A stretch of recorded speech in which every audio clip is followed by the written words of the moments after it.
Fellow tennis nerds, I hope you're well. In our best racket category series, we have come to comfort. We've done power, we've done control, we've done spin, but it's also about comfort. I know many of you suffer with tennis elbow, sore wrist, shoulder pain. These things can be mitigated with a different string, maybe lowering your tension or getting a softer string setup, maybe a hybrid with a multi or a full bed of gut, or even going for a softer polyester string. There's plenty of content on tennisnerd.net and this YouTube channel about softer strings. If you have questions, put them in the comments and I can make more content in the future. But that's one way to try to save your arm a little bit and give you a more comfortable experience. Obviously, if you make a more comfortable experience, you might have a little bit less power. You might have a little bit less control in some cases, and I will explain why. But first, we're going to talk about what a comfort racket brings to the table. So how is a racket comfortable? The idea is to absorb those unwanted, usually like rapid vibrations that you get when the ball just shoots out from the strings and the vibrations go down to your arm. So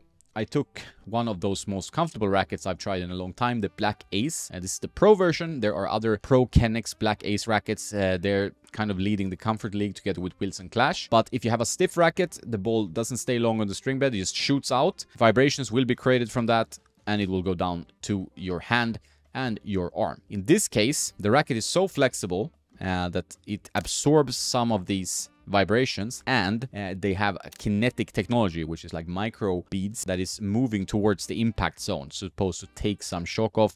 You can even hear it if you're moving the racket like this, like a maracas, and it helps your arm. It's quite flexible, this frame, a lot of movement. It's not for everyone. Not everyone likes this, but it does make it pretty pleasant on the arm. Usually with these softer rackets, you need a little bit more of a twist weight. This is also the case here, and with the Clash as well. So the ball has a little bit more of a trampoline to get some power. So it shoots in and stays quite a long time and then shoots out. This is all within like microseconds, but still it's that's what happens regularly. If you have a stiff frame, it's more like, you know, a brick, especially if you string it tight as well. So good to keep that in mind. So the two main comfort rackets that are really focused on comfort: Wilson Clash Legend, Pro Kinetic Black Ace, low stiffness, high twist weight, and some power still from the trampoline, because the flex will take some power away from your shot because it doesn't go straight away. It just stays a little bit longer and shoots it out. So sometimes you might lack power, sometimes you might lack control because of the trampoline effect might lead the ball to shooting out into a place where you didn't imagine it to go. So it's not for everyone, but if comfort is your priority, it might be a worthy trade-off. There are other comfortable rackets today. The Prince Phantom series is very, very good comfort-oriented rackets, especially the 100X, the 305 grams, I liked a lot. And the Head Gravity MP, the latest generation, is very comfortable on the arm. Also Head Boom, I would say, for a power frame is pretty comfortable. So these rackets you can choose as well. But I would definitely consider looking at the flex rating, and I would consider the string tension and the string.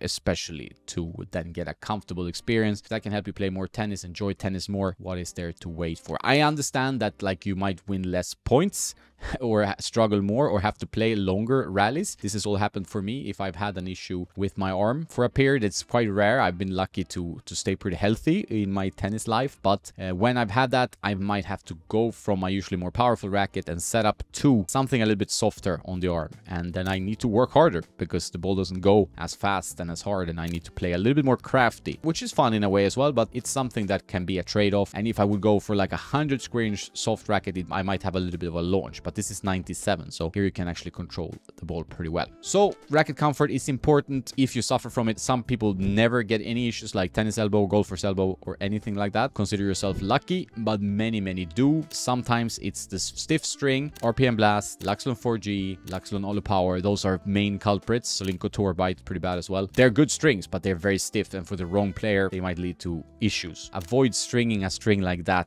like above 50 pounds. That's what I would say, 22.5 kilos. Have that as a reference and try to, if you're gonna play that stiff of a string lower, it might still be too stiff. Those strings are ultra stiff. And there are other ultra stiff string, Kirschband Max Power, pretty stiff string. There are a bunch of stiff strings out there. A softer polyester if you wanna play poly, or a hybrid setup that can really save you and your arm. So take it seriously because we wanna play more and more tennis and we want to enjoy it without pain. That's it for today. I hope this video helped you and maybe helped you find more comfort in your tennis. Let me know if you have any ailments and any questions in the comments, and please subscribe and like the video. Check out tennisnerd.net for discounts on comfort frames, other gear, shoes, strings, whatnot. That's it. Have a nice day, and don't forget to play some tennis.